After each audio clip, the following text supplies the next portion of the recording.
भगवान कृष्ण कहते हैं कि तुम जब हर जगह से हार जाओ तो ये नहीं है कि जीवन खत्म करो। जब कुछ ना समझ आए, जब बहुत तरह से कंफ्यूज हो जाओ, तब तुम सब कुछ छोड़कर मेरी शरण में आ जाओ, मैं तुम्हें बचा ले जाऊँ। एक भगवान का स्वरूप होता है माता पिता। हाँ, इसको कैसे देखते हो आप? ये सच है? स्वरूप तो हाँ बिल्कुल। स्वरूप भगवान कौन है? जो आपको पालने वाले हैं, आपके पालनहार। भगवान को जो त्रिदेव का कॉन्सेप्ट आ जाता है, जो रचना कार्य है, फिर जो पालनहार है और जो सब कुछ खत्म करने वाले हैं। तो कहीं भी आपको इन तीनों में कोई एक भी ट्रेट फुलफिल होते दिखे तो कहीं ना कहीं तो डिविनिटी से जुड़ जाता है वो काम। तो निर्माण कोई कर रहा है तो भगवान की विभूति ही है। वो ज्ञान जो आपको सत्य से जोड़कर रखे। गीता में 8वें अध्याय में भगवान ने कहा कि स्वयं को जानने की विद्या अध्यात्म विद्या है। खुद के अपने बारे में first of all you have to get that correct insight about your true self, कि हमारी वास्तविकता हमें पता चले। तो अपने स्वरूप को जानना ही अध्यात्म है। गीता वो पुस्तक नहीं है जिसने आपने एक बार पढ़ के फिनिश कर दिया। जैसे we tend to read lot of books, तो Gita is not like that.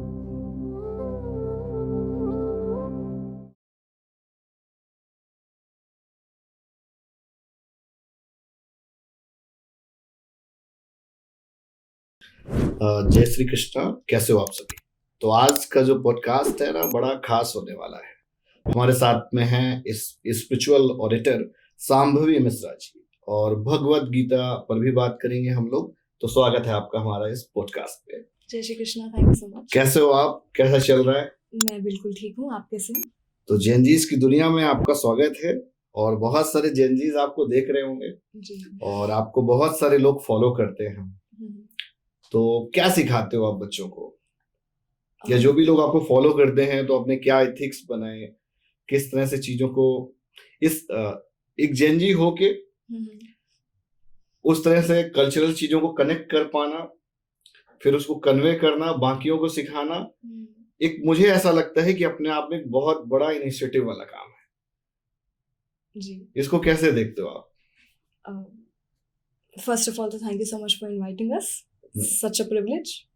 और पहले आपने ये कहा कि जेनजी से रिलेट करना या उन्हें बताना क्या है, तो बताना वो है जो उनके लिए हितकर हो, जो उनके लिए बेनिफिशियल हो। बिकॉज बहुत सारी ऐसी चीजें हैं जिन्हें हमें इस उम्र में सीखने की जरूरत होती है, और विद द टाइम अगर आप एक सही समय पे जो गाइडेंस आपको चाहिए, जिसकी हमें जरूरत होती है, अगर वो आपको टाइमली मिल जाए तो हम बहुत सारी गलतियों से बच सकते हैं, या बहुत सारी चीजें जो कई बार मनुष्य खुद गलत करके सीखता है वो आप खुद ना करके दूसरों के अनुभव से सीख लेंगे।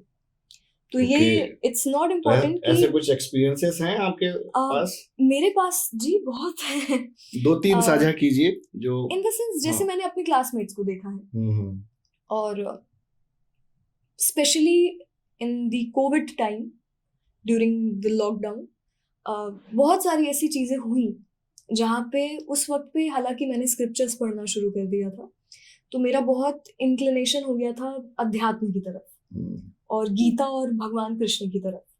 बट कंटेम्प्रेरी बेसिस पे जो मेरे क्लासमेट्स थे वो कुछ ऐसी चीजें कर रहे थे, तो उन्हें देखकर आई वाज फीलिंग दैट कि डिफरेंस कितना आ जाता है एक उस स्टूडेंट में जो कि किसी भी मीडियम से आपका ईश्वर से जुड़ जाए। से स्पिरिचुअलिटी से कोई मतलब नहीं है। हाँ, एक है जिसको बहुत कनेक्शन है, जिसको मतलब है, जो इस चीज को अंडरस्टैंड कर पा रहा है, समझ पा रहा है।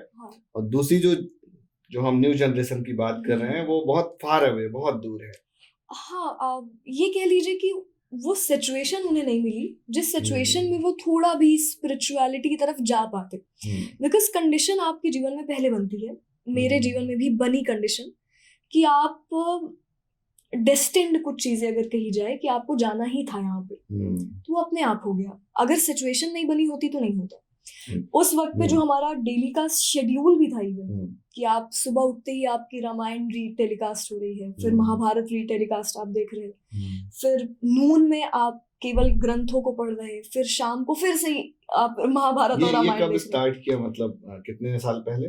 ये मेरा मन तो भगवान में बचपन से लगता था, क्योंकि घर में आपके बहुत वैज्ञानिक तरीके से धर्म की बातों को मुझे समझाया गया था कि आपकी परंपराओं में विज्ञान कहाँ है, आपके दर्शन में, आपकी जो इंडियन फिलॉसफी है, चाहे वो सांख्य दर्शन हो, न्याय दर्शन हो, they were highly practical philosophies at that time. तो उन दर्शन में कितना गहरा ज्ञान छुपा है मनुष्य के लिए, वेदों का ज्ञान क्या है, वेदांत का ज्ञान क्या है जिन्हें उपनिषद कहते हैं, तो इन बातों में it used to fascinate me a lot. तो पर हाँ, बहुत डीपली इसमें इंडल्ज होने का I was not getting that appropriate time. वो टाइम मुझे लॉकडाउन में ही मिला था। धीरे धीरे करते गए, ग्रेजुअली इट हैपेंड। और लॉकडाउन में जब पढ़ने का समय खुद को मिला, गाइड कौन कर रहा था आपको, कौन सिखा रहा था? अनुभव सेल्फ किया, भगवान ऊपर वाला गाइड। हाँ जी।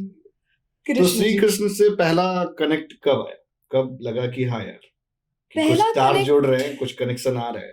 पहला कनेक्ट तो हुआ था 2.5 साल की उम्र में, पहला कनेक्ट। और मैं बचपन से जब जन्माष्टमी आती है तो उस वक्त पे उनके लिए सेलिब्रेशन करना, घर में कुछ चीजों में इन्वॉल्व रहना। Even I used to watch little Krishna और भगवान कृष्ण की जो एनिमी सीरीजेस है, बचपन, बहुत बचपन में। तो उनकी इमेज मेरे मन में हमेशा एज अ फ्रेंड रही है कि बेस्ट फ्रेंड अगर कोई है तो वो इनसे अच्छा कोई होता नहीं है। बिकॉज आप इनका दोस्त वाला जो रूप देखते हैं तो वहां पे ही इज वेरी ओपन और he can talk to you like a friend and he understands you very well और he advises you very well. आपको सलाह जो एक दोस्त को देना चाहिए वो वही देते हैं। तो उनकी इमेज मेरे मन में एक मित्र की तरह थी और उसके बाद ये फ्लरिश हो गई थी आपके। ठीक बात। रियलिटी में फ्रेंड्स हैं वो अच्छे हैं मेरे? हाँ, श्री कृष्ण के साथ फ्रेंडशिप करना तो एक बहुत बड़ी बात है। और जो रियल जीवन में जो मित्र हैं वो हैं अच्छे वाले? हाँ, फ्रेंड्स हैं, बिल्कुल हैं, पर ये नहीं कहा जा सकता कि बेस्ट फ्रेंड का जो ये है कि आपकी बहुत बात होती है, वैसा नहीं है। मतलब बात होती है बट लिटिल बिट, इंटरवल्स पे। अभी हाल ही में नीट का प्रोटेस्ट चल रहा था जी, एजुकेशन मिनिस्टर ने रेजिग्नेशन दिया है, तो उस पे आपकी क्या ओपिनियन है कि एक कुछ स्टेज ऐसी आती है कि जो आपकी डेस्टिनी में नहीं है, बहुत रैंडम होती है, अनएक्सपेक्टेड होती है, आप उसको दूर दूर तक सोच नहीं पाते हो कि यार मेरे साथ ही ऐसा क्यों हैपन हुआ। फॉर एग्जाम्पल, कुछ बच्चे एग्जाम दे के आए, उन्होंने अपने मार्क्स चेक किए, मार्क्स चेक करने के बाद they are feeling like it कि यार हमारा तो सिलेक्शन हो रहा है जी। वो घूमने चले जाते हैं। एक हफ्ते के बाद उनको पता चलता है कि हमारा तो एग्जाम कैंसिल होगा, वापस से होगा। और जब वो दोबारा से एग्जाम देते हैं तो उनका सिलेक्शन नहीं होता है। तो वो उस चीज को इतनी जल्दी कैसे कॉप अप कर पाएंगे? ये क्या करना चाहिए? बहुत सारे बच्चों ने इस पे सुसाइड अटेम्प्ट भी किया। इसका answer I give you as a student, not as a spiritual speaker. और सारी इमेज को आप साइड रखिए, अभी as a student I reply because I am still a student. तो एक जनरेशन थी जिसने इन चीजों को, कंपटीशन कितना बढ़ गया है इस चीज को देखा नहीं। वो जनरेशन आज की है जिसे आप जेन जी कहते हैं, आगे जेन अल्फा बीटा जो भी होंगे, वो ये देख रहे हैं कि आपका कंपटीशन किस लेवल तक चला गया है। इस लेवल पे जो आपका हार्डवर्क है, क्योंकि अभी हमारी कुछ पहले एक टीचर से ही बात हो रही थी, उन्होंने बहुत बड़ा स्टेटमेंट कहा था और she was saying to me कि सबसे बड़ी बात है कि आज स्टूडेंट को ये डर आ गया है कि उनकी मेहनत का, उनके हार्डवर्क का ये कंट्री उन्हें पे बैक वापस नहीं दे पाएगा। इनसिक्योरिटी है ये, तो अनसर्टेनिटी है। उन्हें ये लग रहा है कि जितना टैलेंट उनमें है उस टैलेंट को जगह नहीं मिल पा रही है। ओवर कॉन्फिडेंस में बहुत दफा देखता हूं। That's why they started migrating towards west also. वो बाहर की यूनिवर्सिटीज में जा रहे हैं। तो चिंता का विषय तो है। और क्यों विषय है? बिकॉज थोड़ा भी जहाँ अकाउंटेबिलिटी की बात आ जाती है तो अकाउंटेबिलिटी तो लेनी जायज है, चाहे वो गवर्नमेंट ऑफिशियल की तरफ से हो, चाहे वो एडमिनिस्ट्रेशन की तरफ से हो, जहाँ गलती है वहाँ we have to acknowledge that and try not to repeat that. क्योंकि आप गलती एक बार करेंगे, 2 बार हो सकती है, तीसरी बार होनी नहीं चाहिए, फिर भी एक बार को 4 बार गलती नहीं, मतलब जैनजीस 3 दफा से ज्यादा टॉलरेट नहीं 4 करते। बार गलती तो नहीं होनी चाहिए। ये कहीं ना कहीं थोड़ा इरिस्पॉन्सिबिलिटी आ जाती है। As a student I am just giving this answer, क्योंकि अगर जस्टिफाई इस बात को कहकर किया जाए कि पहले भी तो ऐसा होता था, पहले रिजाइन नहीं हुआ, तो पहले भी रिजाइन नहीं हुआ तो पहले भी गलत हुआ, होना चाहिए था। वो बाय डिफॉल्ट अडॉप्ट कर ले रहे हैं उसको। हाँ, Casual हो गया। ये जस्टिफिकेशन इरिस्पॉन्सिबिलिटी का नहीं होना चाहिए कि पहले भी ऐसा हुआ करता था और पहले कुछ हुआ नहीं। अगर नहीं हुआ तो गलत हुआ, पहले भी होना चाहिए था, पहले भी अकाउंटेबिलिटी ली जानी चाहिए थी और आज भी ली जानी चाहिए। बहुत सारे बच्चे इसी ड्यूरेशन में डिप्रेशन में चले गए जी, वो अपने आप को अभी नॉर्मल भी है। होपफुली अभी भी अपने आप को कॉप अप नहीं कर पा रहे हैं, उससे बाहर नहीं निकाल पा रहे हैं। उस पे क्या सजेशन दोगे आप? इट्स वेरी नॉर्मल, क्यों ना डिप्रेशन में हो। सबसे पहली बात तो हमें ये एक्सेप्ट करनी है कि एज ए ह्यूमन इंसान में कुछ इमोशंस होते हैं। इमोशंस के बाद कुछ जिम्मेदारियां होती हैं, परिवार की होती है, खुद की होती है। फॉर एग्जाम्पल, आप जॉइंट फैमिली से हैं, आपके बहुत सारे सिबलिंग्स हैं, बहुत सक्सेसफुल हैं, आपके ऊपर इतना प्रेशर नहीं होगा एग्जाम निकालने का, इतना नहीं है। But somebody who is a single child और जिसके ऊपर बहुत चीजें निर्भर हो रही हैं, जिसकी पढ़ाई के लिए माता पिता अपना सब कुछ लगा दे रहे हैं कि फ्यूचर सिक्योर रहे, जब ऐसा स्टूडेंट इन हालातों से गुजरेगा तो उसकी मेंटल कंडीशन कैसे ठीक हो सकती है। तो भगवान कृष्ण ने भी ये गीता में कहा कि अपने इमोशंस को हमें सप्रेस नहीं करना है। तो जिसकी कंडीशंस ऐसी होंगी तो वो टेंशन में तो जाएगा। अब टेंशन हो रही है तो ये बहुत नॉर्मल है और हमें जबरदस्ती ये शो नहीं करना कि हमें टेंशन नहीं, बिकॉज होनी चाहिए टेंशन। आप नेचुरल है आपका स्ट्रेस जो है, जो साइकोलॉजी में उसकी डेफिनेशन है, that's natural response toward this situation which is not good for you. ये नेचुरल रिस्पॉन्स है। तो नेचुरल रिस्पॉन्स, अगर आपको ऐसी स्थिति में टेंशन नहीं हो रही तो ये अब नॉर्मल है, फिर होनी चाहिए। तो वहां पे इमोशन लेस हो जाने को भगवान कृष्ण ने नहीं कहा है। जो योगी का रूप है वो ऐसा रूप है कि आपको सुख दुख लाभ हानि जय पराजय का मनस्थिति में असर नहीं पड़ता। आपकी जो इंटरनल सेल्फ है, आप इतने मायूस नहीं हो जाएंगे कि आप कुछ गलत कर्म करें। बट असर अगर इनिशियल स्टेजेस में किसी मनुष्य को पड़ रहा है, वो योगी तो है नहीं। हर स्टूडेंट आपका योगी तो नहीं बनेगा कि वो समदृष्टि में रहे, वो संभाव में स्थित हो जाए। तो नॉर्मल 18 साल का बच्चा, उसमें क्या ही आप संभाव देख लेंगे। तो उस सिचुएशन में टेंशन लेना, थोड़ा डिप्रेस्ड फील करना, इट्स वेरी नॉर्मल। उसके लिए जरूरी ये है कि कुछ गलत कर्म आगे ना करें, खुद को थोड़ा सा टॉलरेंट बनाने की कोशिश करें कि जो कंडीशन है ये अभी है। ऑप्टिमिज्म आप मत खोइए अपना, जिसे आप टेम्पररी है। ये टफ तो होगा, आसान सिचुएशन नहीं होगी, बिकॉज जब आपके माता पिता थोड़े भी उदास होंगे आपकी वजह से, तो एक संतान के लिए वो बहुत नॉट गुड टू एक्सपीरियंस। वो कभी नहीं देखना चाहेगा अगर वो अच्छा इंसान है कि उसकी वजह से उसके माता पिता उदास हो, किसी भी तरीके से दुखी हो।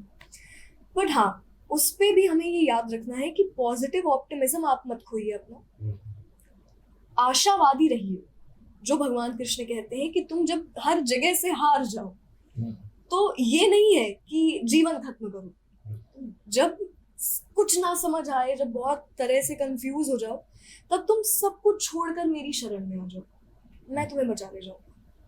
तो वहां पर इसी को पॉजिटिव ऑप्टिमिज्म कहते हैं कि जब आपको कुछ नहीं समझ आ रहा है, वहां पे जो हमारा फर्स्ट भी पॉइंट था कि स्पिरिचुअलिटी क्यों जरूरी है उन लोगों के लिए, कि जब आपको सारे रास्ते बंद होते दिखे तो जो रास्ता खुला रहता है वो भगवान का है।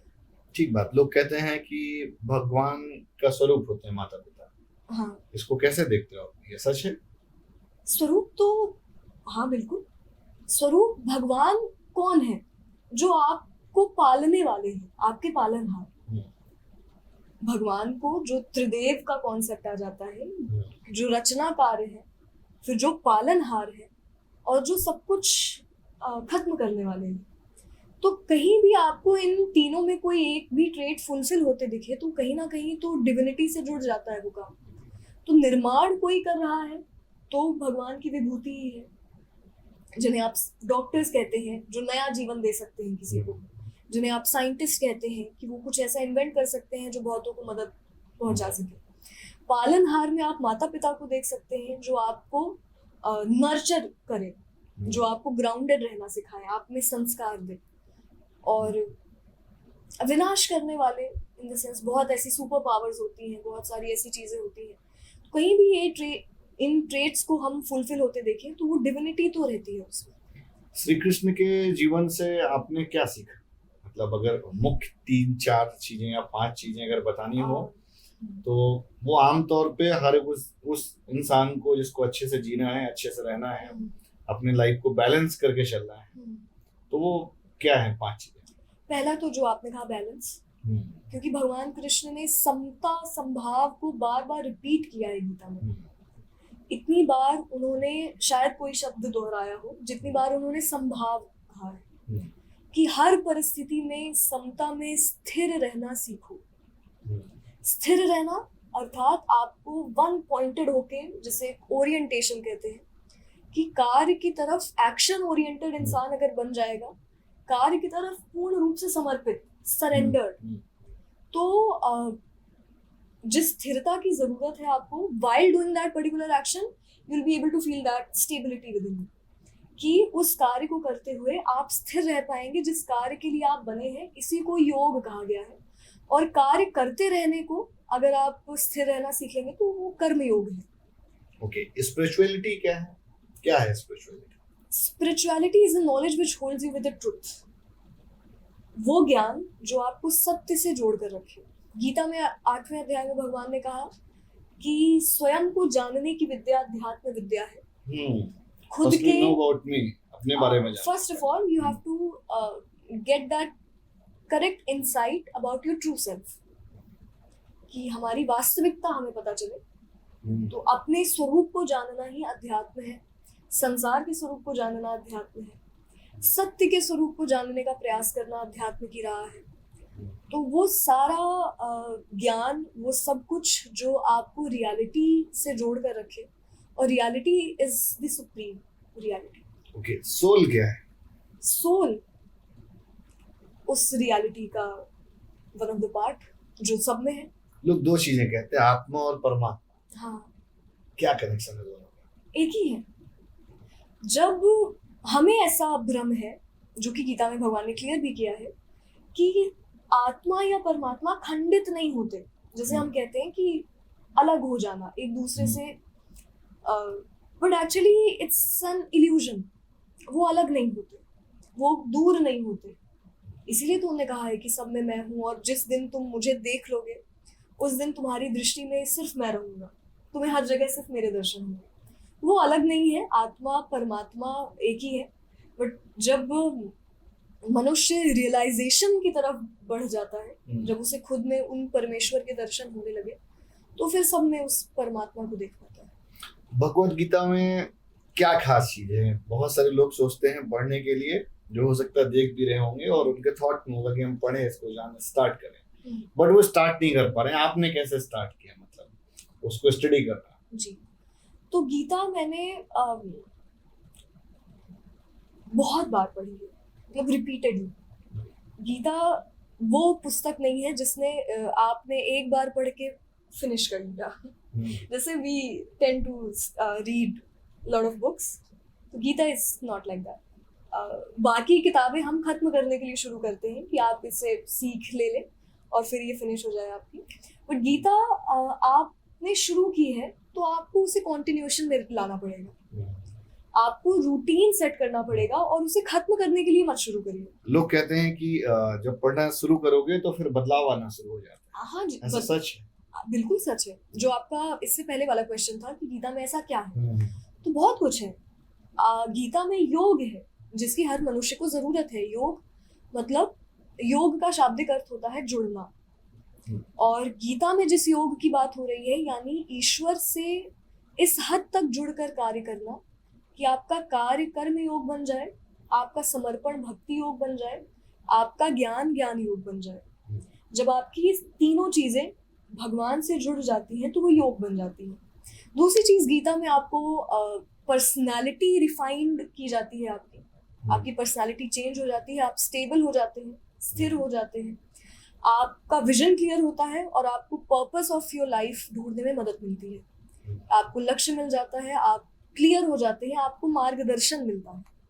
जब आपने सोशल मीडिया में स्टार्ट किया तो पहले आपने इंस्टाग्राम पेज बनाया या यूट्यूब बनाया था? पहले यूट्यूब बना था। यूट्यूब बनाया हुआ था। तो कैसे आइडिया आया कि हम कंटेंट क्रिएशन स्टार्ट करें?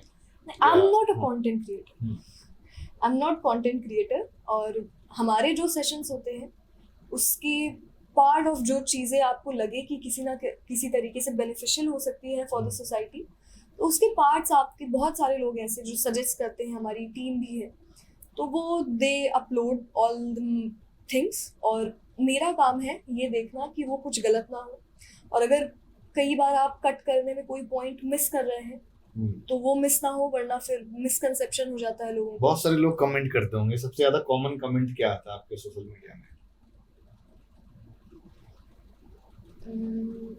Comments, what variety of comments. बहुत लोग हैं जो उसमें इनसाइट देखते हैं, और समटाइम्स पीपल सी कि इसमें स्पिरिचुअलिटी है, समटाइम्स पीपल सी कि इसमें साइंस है, समटाइम पीपल सी कि ये मतलब का कार्य है, समटाइम पीपल सी कि ये कुछ आपका बेनिफिट सोच कर किया जा रहा है, but it doesn't matter what they. Comment बड़ा अप्रिसिएशन सा होता है, बिकॉज जब आप जो डिलीवर कर रहे हो, जो इनिशिएटिव जब जा रहे हो तो ऑडियंस के बीच में जब आपको एक कनेक्ट मिलता है, उससे एक लगाव बनता है, जो हाँ बिल्कुल जुड़ते हो आप उससे। जी, कुछ ऐसे भी लोग हमें इस बीच मिले थ्रू द सोशल मीडिया कि जिन्होंने बहुत अच्छे तरीके से ये कहा कि हमारे जीवन में बदलाव आ रहा है, तो it was very good to see. Social media spirituality को बढ़ावा दे रहा है या सिर्फ कंटेंट लोग बना रहे हैं? इसको कैसे देखते हो आप? जिसको जो चाहिए वो मिल रहा है। नहीं, लोग जैसे you have social media is nothing but freedom of choice. If you want to choose something you can choose, और अगर आपका मन किसी और चीज में लग रहा है तो you can choose that one also. मतलब it's a freedom of choice, आपके पास रास्ते खुल गए हैं। अब इस रास्ते में आपका सेल्फ इंटरेस्ट जहाँ होगा वहां पे nobody is here to stop you. तो आप बहुत अच्छा इस्तेमाल कर सकते हैं, but at the same time if you are not having self control enough over yourself तो उसके गलत परिणाम भी हो सकते हैं। आज के जेनजीज कैसे कनेक्ट करेंगे भगवत गीता से, स्पिरिचुअलिटी से? क्या गैप पाते हो आप? आई थिंक जब उन्हें जरूरत फील होगी तो नेचुरल कनेक्शन, अगर उन्हें जानने को मिल जाएगा तो कनेक्शन बन जाएगा, आएगा ही आएगा। जिस समय जरूरत फील होगी उस वक्त अगर उन्हें सही मार्गदर्शन मिल जाएगा गीता का तो कनेक्शन नेचुरली हो जाएगा, बिकॉज हर इंसान का ईश्वर से कनेक्शन तो है। ठीक बात। आज की युवा के लिए भगवत गीता का सबसे इम्पोर्टेंट मैसेज क्या है? वही करिए जिसमें आपका मन लगता है। गीता में भगवान कृष्ण ने साफ आज की शब्दों सबसे में बड़ी कहा। समस्या यही है, उनको पता ही नहीं कि करना क्या है मुझे। एग्जैक्टली, उसी लिए तो फिर उसे स्वधर्म क्या है ये ढूंढने के लिए इंट्रोस्पेक्शन सजेस्ट किया जाता है। इंट्रोस्पेक्शन, आत्मचिंतन, स्वयं पर विचार करें, अपने विचारों पर ध्यान दें कि आप में विचार कैसे आते हैं, अपनी पसंद नापसंद जाने। साइकोलॉजी में इसे स्वॉट एनालिसिस कहते हैं कि आपकी स्ट्रेंथ क्या है, आपकी वीकनेस क्या है, आपकी अपॉर्चुनिटीज क्या है that currently available to you, आपके थ्रेट्स क्या है, किन चीज़ों से आपको डर लगता है। अपनी कमियां आपको पता चलेंगी तो आपको ये पता चलेगा कि कहाँ पे you lack something and you need to work on it. अपनी स्ट्रेंथ जब आपको पता चलेगी तब आपको यूल गेट टू रियलाइज कि आप किन चीज़ों पे मेहनत करेंगे तो आपके लिए अच्छा होगा। उस स्ट्रेंथ से आपको बेनिफिट क्या हुआ है, ये नेक्स्ट क्वेश्चन होता है स्वॉट एनालिसिस का, कि स्ट्रेंथ सच में स्ट्रेंथ है या आपका मिसकंसेप्शन है कि आपकी स्ट्रेंथ है, या आप ऐसा फील करते? बिकॉज बहुत सारे बच्चे एट दिस एज 18 to 21 वो स्ट्रेंथ के नाम पे फैमिली कहते हैं कि my family is my strength. But अगर उनके मेंटल कंडीशन को, बिकॉज ये हमारी फील्ड स्टडी थी इसलिए मुझे पता है कि बट कोर में जाके देखा जाए तो उनकी फैमिली उन्हें जबरदस्ती प्रेशराइज करती है कि तुम ये स्ट्रीम चूज करो। तो वहां पे फैमिली स्ट्रेंथ नहीं है आपकी, वहां पे फैमिली इज आपकी प्लेइंग। स्ट्रेंथ है फैमिली। हाँ बिल्कुल, they never stop me from doing anything. और यही पेरेंट्स के लिए भी सजेशन रहेगा कि आप जो भी उसमें जिस क्षेत्र में मन लग रहा है किसी स्टूडेंट का, आप उसे रोकिए मत। एट लास्ट बहुत देखिए 2-3 हर एक स्टेज पे कल्चर चेंज होता रहता है। 20 साल पहले आप चले जाओगे तो अलग तरह की ट्रेडिशन हुआ करते थे, अलग तरह की प्रथाएं हुआ करती थी। आपको ऐसा कौन सी ऐसी पुरानी प्रथाएं है जो आपको लगता है कि चेंज होनी चाहिए? जिन्हें प्रथा हम कहते हैं, कई बार ये ट्रेडिशन नॉर्मल तरीके से हम इसे देखते हैं कि ट्रेडिशन परिवार का है कि किसी पर्टिकुलर कम्युनिटी का ट्रेडिशन है। कई बार आपके सोशल रिलेटेड ट्रेडिशंस होते हैं, तो कई बार प्रथाएं बहुत उचित होती हैं, परंपराएं बहुत उचित होती हैं और बड़े वैज्ञानिक कारण से बनाई गई थी। कुछ वन ऑफ द परंपरा कि ये कहा जाता था कि अग्नि के निकट जाकर उसे बुझाना नहीं चाहिए। तो उसका कारण पुराने वक्त पे क्या था कि अग्नि वो सोर्स ऑफ एनर्जी, ऊर्जा, एनर्जी, और उस पे ही खाना बन रहा है। आपके घरों में चूल्हे हुआ करते थे, तो बहुत ज़्यादा पास जाकर कुछ भी करना जहाँ पे आपकी वेंटिलेशन की कमी है, तो दिए की अग्नि या चूल्हे की अग्नि में कार्बन होता है, और जब मनुष्य उसके पास जाता है तो वो कार्बन डाइऑक्साइड एक्सहेल करता है। तो CO2 प्लस C मिलके वो CO बनता है, जिसे कार्बन मोनोऑक्साइड कहते हैं। और आपके वेंटिलेशन की कमी है, अगर बहुत ओपन एरिया नहीं है, विंडोज़ नहीं है वहाँ पे, तो वो कार्बन मोनोऑक्साइड आपको बहुत जल्दी पॉइजन की तरफ ले जा सकता है। बस उस 2 ही ट्रेट है, पहला तो बहुत जल्दी आपकी सराउंडिंग में आएगा, और दूसरा which is very viciously harmful for your health. तो इसलिए ये कहा गया कि कभी भी बहुत निकट जाकर हमें अग्नि के पास नहीं बैठना है। तो कारण ये था, बट उसके बाद हम इसे थोड़ा सा अलग तरीके से देखने लगे। तो बहुत ऐसी परंपराएं हैं जिन्होंने समय के साथ, एक तरह से कह सकते हैं मिथ, कुछ परंपराएं काइंड ऑफ कि उन्हें गलत तरीके से समझा गया, नॉट अ मिथ। वो किन्हीं कारणों से बनाई गई जिन्हें बाद में जाके हमें हो सकता है उनके कोर को भूलकर हम आउटर लेयर सिर्फ देख रहे थे। लॉजिकल थी, but core was there and actually we are not able to see that core intent behind that particular tradition. जैसे समय के साथ आपकी बहुत परंपराएं बदली भी हैं। सती प्रथा, इट चेंज आपके 1829 में राजा राम मोहन जी ने उसे चेंज किया। उस वक्त पे विरोध भी हुआ था उसका, बिकॉज कहीं ना कहीं आपकी स्टेगनेंट सोसाइटी हो गई। स्टेग्नेशन कि जहाँ कहीं आप बदलाव ना चाहें, और बदलाव ना चाहना ये आपके शास्त्रों में नहीं लिखा है। शास्त्रों को मानना, स्वीकार करना, उन्होंने अपने जीवन का सिद्धांत बनाना बहुत उचित है। क्या है शास्त्रों में? शास्त्र जीवन जीने का तरीका समझाते हैं, method of life, method, art of life, how to live your life. अच्छा, बढ़िया से अगर लाइफ जीनी है तो क्या लिखा है? फर्स्ट ऑफ ऑल तो a human must have few values and morals. आपके खुद के कुछ सिद्धांत होने चाहिए, कुछ एथिक्स होने चाहिए, एज ए ह्यूमन होने चाहिए कि आपको इन चीज़ों के साथ कॉम्प्रोमाइज़ नहीं करना है। उसके बाद आपको ये देखना चाहिए कि आपका स्वभाव क्या है। स्वभाव के अनुसार आपको अपना काम चूज करना चाहिए, जिसे स्वधर्म कहते हैं गीता में। उस कार्य में आपको निष्काम हो जाना चाहिए, जिसे सेल्फलेस होना कहते हैं। तो सेल्फलेस हो जाना अपने काम में, अर्थात वो कर्म योग है, और योग का रास्ता अल्टीमेटली आपको ईश्वर की तरफ ले जाता है, जो कि लास्ट टारगेट एक इंसान का है। तो ये साइकिल है जो शास्त्र आपको समझाते हैं कि जीवन कैसे जीना है। तो जो हमारा क्वेश्चन था प्रथाओं वाला, कि तो समय के साथ इन चीज़ों ने खुद में बदलाव लाया।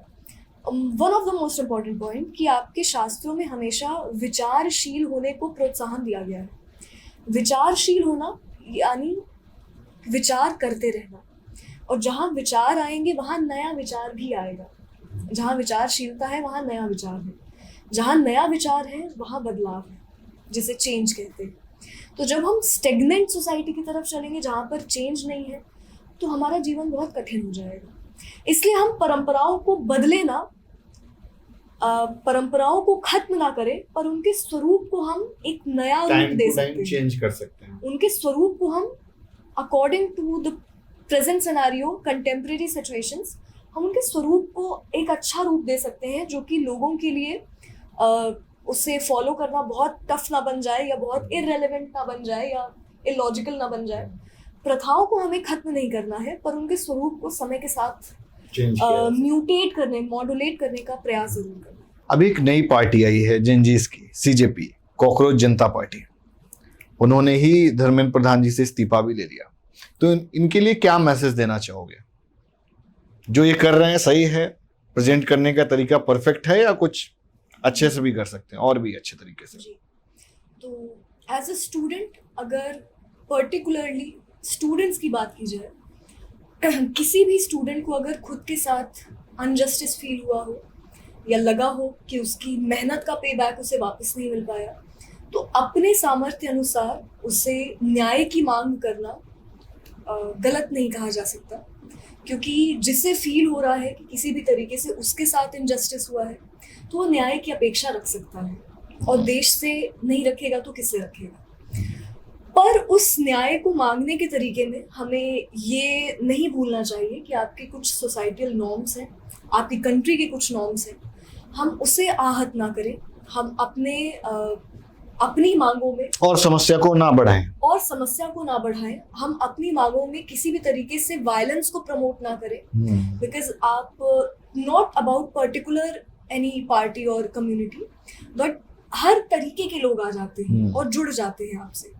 तो कुछ अगर सेंट्रल फिगर्स आपके अहिंसा को प्रमोट कर रहे हैं, बट मे बी कुछ ऐसे हो सकते हैं जो उन्हीं में वायलेंस भी देखते, जहाँ पर मेजोरिटी होती है, जहाँ पर वॉल्यूम ज्यादा होती है, ऑडियंस ज्यादा होती है, वहाँ ये सब देखने को मिलता है। ये सब मिलता है।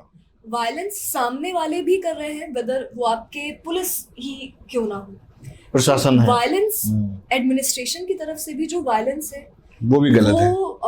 हम उसे उचित तो नहीं कह सकते, क्योंकि आपके देश के नागरिक हैं, और देश के नागरिक भी क्योंकि आप सिटीजन हैं, तो कंट्री के प्रति हमारी रिस्पॉन्सिबिलिटीज होती हैं। तो हम न्याय की अपेक्षा में अपनी देश के साथ कुछ ऐसा ना करें जो उनके साथ किसी भी तरीके से उन्हें तकलीफ हो, चाहे वो आपकी एडमिनिस्ट्रेशन कम्युनिटी हो, चाहे आपके नॉर्मल सिविलियंस हो, तो उन्हें नुकसान ना पहुंचे। पर हाँ, न्याय की अपेक्षा रखना गलत नहीं है। Okay, what is Gen Z? Gen Z है कौन? जेनजी प्रैक्टिकली देखा जाए तो जो एक एज ग्रुप है आपका 2000 से 2010 तक, उस उम्र के लोग हैं। बट हाँ, ये एक ऐसी उम्र है जहाँ पर बदलाव की गुंजाइश है, जहाँ पर पॉसिबिलिटीज ऑफ चेंज, कि जिस किसी में उतना साहस है कि वो बदलाव की पॉसिबिलिटीज रखता है खुद में, तो वो साहस होनी अच्छी बात है। और कॉन्फिडेंट होना, कई बार हम देखते हैं कि वो अगर चाह ले तो फिर वो नहीं देखते कि कौन क्या कह रहा है, और उन्हें अपने काम से मतलब है कि whatever they decided, तो वो पूरा करने में कोई भी डिफिकल्ट चीज को भी करने की एक स्ट्रेंथ रखते हैं। कोशिश तो करेंगे, भले ये बड़ी इंपॉर्टेंट बात बोली कि कोशिश जरूर करेंगे। करेंगे, एंड कंक्लूजन क्या है वो उन्हें नहीं पता, वो फिर भी कोशिश करेंगे। अब तो जेनजीज को प्रधानमंत्री भी बड़ा सीरियस ले रहे हैं। रात में जब लाइव आए तो बोले हेलो फ्रेंड्स। देशवासियों को तो सीरियसली लेना ही चाहिए। तो रिजर्वेशन पर क्या ओपिनियन आपकी? हाँ, आजकल बहुत सारा आप ऑनलाइन कंटेंट देखते होंगे, रिजर्वेशन पर बहुत सारा कंट्रोवर्सी चलती है, तो आपकी क्या ओपिनियन है? I think equality before person, कि इन जनरल देखा जाए तो एक ह्यूमैनिटी के पर्सपेक्टिव से तो आपकी टैलेंट को, आपकी स्किल्स को चांसेस मिलने चाहिए। किसी भी तरीके के बैकग्राउंड से ज्यादा आपकी पर्टिकुलर स्किल्स मायने रखती हैं, आपकी मेहनत मायने रखती है। तो आई बिलीव कि जहाँ पर एक्चुअल नॉलेज है, जहाँ पर एक्चुअल टैलेंट है, वो किसी भी बैकग्राउंड से हो, ही और she should get that chance. जहाँ पर स्किल है, जहाँ पर नॉलेज है, वो किसी भी फिर बैकग्राउंड से हो, नॉट पर्टिकुलरली वो जनरल कैटेगरी का हो या किसी कैटेगरी का हो, बट अगर वहाँ पर एक्चुअल मेहनत है, हार्ड वर्क है, और आपको प्रेजेंटेशन में, आंसर में वो दिख रहा है, because it's all about answer writing. जब कॉम्पिटिटिव एग्जाम्स में हम जाएंगे तो it's all about how you presenting your answer. तो जहाँ जिसको देखकर आपको टैलेंट दिख रहा है, स्किल या नॉलेज दिख रही है, राइट. तो वहां पर चांस तो होना चाहिए. सो हम लोग रैपिड फायर करने वाले हैं. जय श्री कृष्णा या जय श्री राम? हरिओम. एक शब्द में प्रेम का मीनिंग क्या है? प्रेम. समर्पण. ईश्वर. सर्वव्यापी, सर्वज्ञ. जीवन. मौका. मुस्कान या मौन? मुस्कान. आपकी लाइफ का सूत्र क्या है, मंत्र क्या है? प्रयास. सफलता या शांति? Both are complementary. आपका पसंदीदा भजन कौन सा है? बहुत सारे. नहीं, प्रश्न ये था ना कौन सा है, कोई भी एक बताइए ना उसमें. तो बहुत ही सारे हैं. कोई एक आप सोच लो उसको. Favorite है ही नहीं मेरा कोई. अच्छा, ओके. चलो, कोई नहीं. अगर आपको एक वर्ड में आपको खुद को ब्रीफ करना हो तो वो क्या है? Who is Shambhavi Mishra?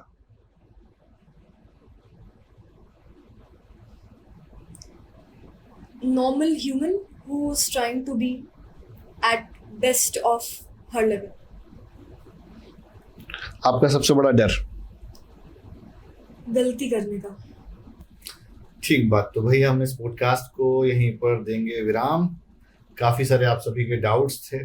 आप सभी हमेशा कमेंट करते रहते हो और काफ़ी ज़्यादा इस चीज़ की डिमांड भी थी कि भाई एक इस तरह का एक पॉडकास्ट होना चाहिए. होपफुली आप सभी को बहुत सारे डाउट्स का आंसर मिल गया होगा. कमेंट करके ज़रूर बताना ये पॉडकास्ट आपको कैसा लगा. जय श्री कृष्ण. जय श्री कृष्ण.